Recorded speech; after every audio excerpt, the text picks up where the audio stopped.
안녕하세요, 주가박입니다. 제가 그동안 시장의 이슈와 관련한 컨텐츠들을 주로 영상으로 올렸는데요. 이 영상을 보시는 분들 중에 제 말이 빠르다 또는 내용이 어렵다 그리고 썸네일의 제목이 잘 안 보인다 라고 하시는 초보분들이 의외로 좀 많으셨습니다. 그래서 앞으로는 이슈 관련 컨텐츠와 제가 18년 동안 주식을 하면서 경험했던 사건 사고를 초보자분들의 눈높이에 맞추어서 주식 도우미 형태로 컨텐츠를 추가해서 올려볼까 합니다. 그래서 오늘 이 시간은 자신만의 원칙을 세워라 라는 말을 많이 들어보셨을 텐데요. 자기만의 원칙을 세우는 큰 틀을 말씀드리려고 합니다. 솔직히 초보분들은 자기만의 원칙을 어디서부터 어떻게 세워야 할지 짐작조차 안 잡히리라 생각합니다. 왜냐하면 주식을 하면서 무엇이 중요하고 무엇이 덜 중요한지조차 모르는 상황에서 원칙을 잡는다는 것 자체가 불가능하지 않을까라는 생각이 듭니다.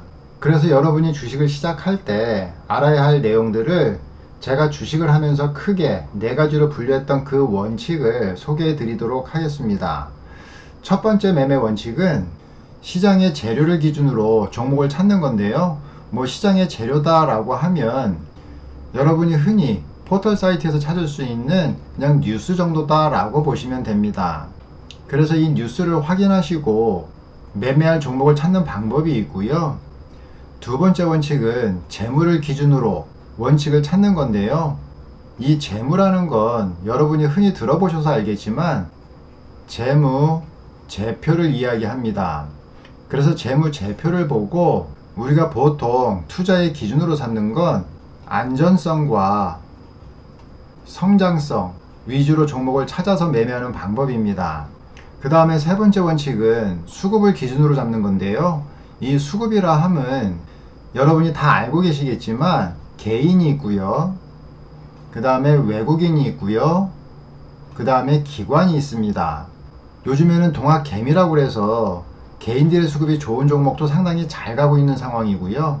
보통 일반적으로는 외국인이나 기관들의 수급이 몰리는 종목 위주로 매매하는 걸 우리가 수급 매매다 라고 이야기를 합니다.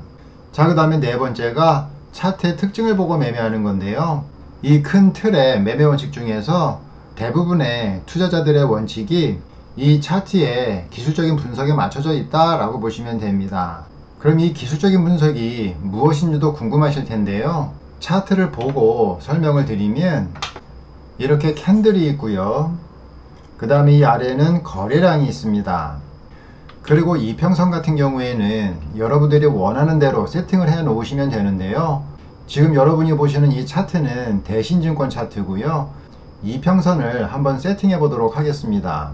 가장 많이 쓰는 이평선이 5일선, 11선, 21선, 61선, 그 다음에 121선, 241선입니다. 자, 요거를 세팅해 놓으면요 이런 식으로 이평선이 나타나는데요. 아마 여러분이 처음 차트를 여시면 이렇게 캔들과 이평선, 거래량이 기본적으로 세팅되어 있을 겁니다.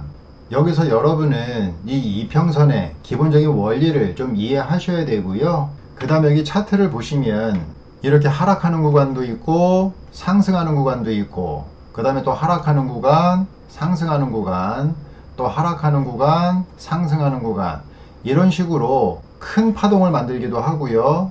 잔파동을 만들기도 합니다. 그래서 이 파동의 원리도 어느 정도 이해하셔야 되고요. 그리고 이 파동의 흐름을 파악하기 위해서 우리가 보통 후행성 지표인, 다시 말해서 보조 지표를 이 차트에 내가 원하는 대로 세팅을 해 놓고 매매를 하시면 됩니다. 그래서 보통 많이 세팅하는 보조 지표를 한번 보시면은요, 추세 지표라고 해서요, MACD 지표를 하나 세팅해 놓고요. 자, 그래서 하나 세팅을 하면 여기에 MACD가 하나 들어갔죠. 그 다음에 탄력성 지표 또는 변동성 지표라고 그래 가지고요, 보통 스토캐스틱 이 슬로우 지표를 많이 씁니다. 그래서 이렇게 기본적으로 MACD와 스토캐스틱 슬로우를 이 차트에다가 적용시켜 보도록 하겠습니다. 자, 이렇게 적용을 해 보면은요, 이제 여기 캔들이 있고요, 그 다음에 이평선이 있고, 지금 여기가 MACD고요. 그 다음에 여기가 스토캐스틱입니다.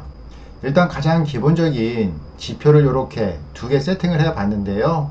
이 지표는 여러분이 원하는 대로 또는 보고 싶은 지표로 설정해서 세팅해 놓으시면 됩니다. 그 다음에 여기 거래량이 있고요. 그래서 이 이평선은 이 캔들의 지지나 저항 여부를 판단할 때 많이 쓰고요. 그 다음에 여기 이 보조 지표는 이 캔들의 향후 흐름을 예측하는 데 많이 씁니다.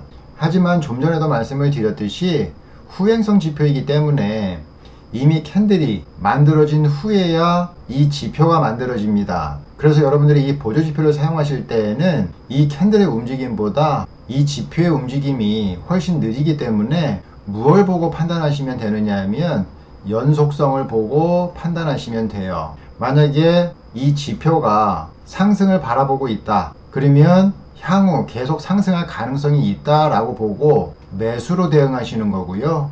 만약에 이 지표가 하방을 바라보고 있다 라고 하면 앞으로도 계속 하방을 바라볼 가능성이 있다 라고 보고 매도로 대응하시는 겁니다. 그래서 이 보조 지표는 내 매매 판단의 기준이라기보다는요, 내 매매 판단의 보조 수단이다 라고만 생각하시고 보시면 더 좋으실 것 같습니다. 그리고 여러분 중에 제 차트를 많이 궁금해 하시는 분들이 계시는데요. 제 차트는 상당히 많이 복잡합니다. 여러분이 보시면 저게 뭔가 싶을 정도로 복잡한데요. 한번 보여드리도록 할게요. 지금 보시는 이 차트는 제가 장중에 매매할 때 보는 차트입니다. 이 차트 세팅은 매매하시는 분들마다 다 다르기 때문에 제 차트를 매매 기준으로 삼으실 필요는 없고요. 간단하게 설명을 드리면 이 차트에서 재료도 확인하고요, 재무도 확인하고 수급까지 다 확인을 합니다. 그 다음에 마지막 단계인 차트를 여기서 보고 매매를 결정을 하는데요. 이 종목을 판단하는 데에는 한 5초 정도면 끝납니다. 일단 재무는 제가 항상 업그레이드를 시켜 놓는데요. 여기 메모장에 제가 항상 메모를 해 놓고요. 그리고 이 상단에는 재무에 관해서 간단하게 세팅이 되어 있는데요. 우선 돈이 있는 회사인지 없는 회사인지 판단을 하고요. 그 다음에 가격이 비싼지 싼지 간단하게 체킹을 합니다. 그리고 이 하단에서는 수급과 거래량을 체킹하고요. 그 다음에 이 보조 지표로 이 캔들의 파장을 예측을 합니다. 그리고 이 이평선으로는 저만의 원칙을 가지고 매수와 매도를 판단을 합니다. 그래서 제가 어떠한 종목을 보게 되면 이 밑에서부터 여기 재무까지 쭉 훑어보면서 판단을 합니다. 이 시간이 한 3에서 5초 정도면 대충 끝난다 라고 보시면 될 것 같아요. 그리고 수급 같은 경우에도 여러분이 쓰시는 HTS에서 보시면 개인과 외국인과 기관의 수급을 볼 수 있는 창이 있을 겁니다. 이 대신증권에서는 7254라는 창이 있는데요.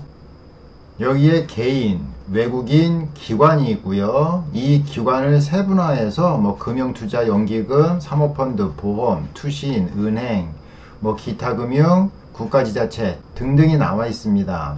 그래서 여러분의 HTS에서 이렇게 수급을 볼 수 있는 창이 무엇인지 확인하시고요. 만약에 모르시면 증권사에 전화해서 물어보시면 바로 가르쳐 줍니다.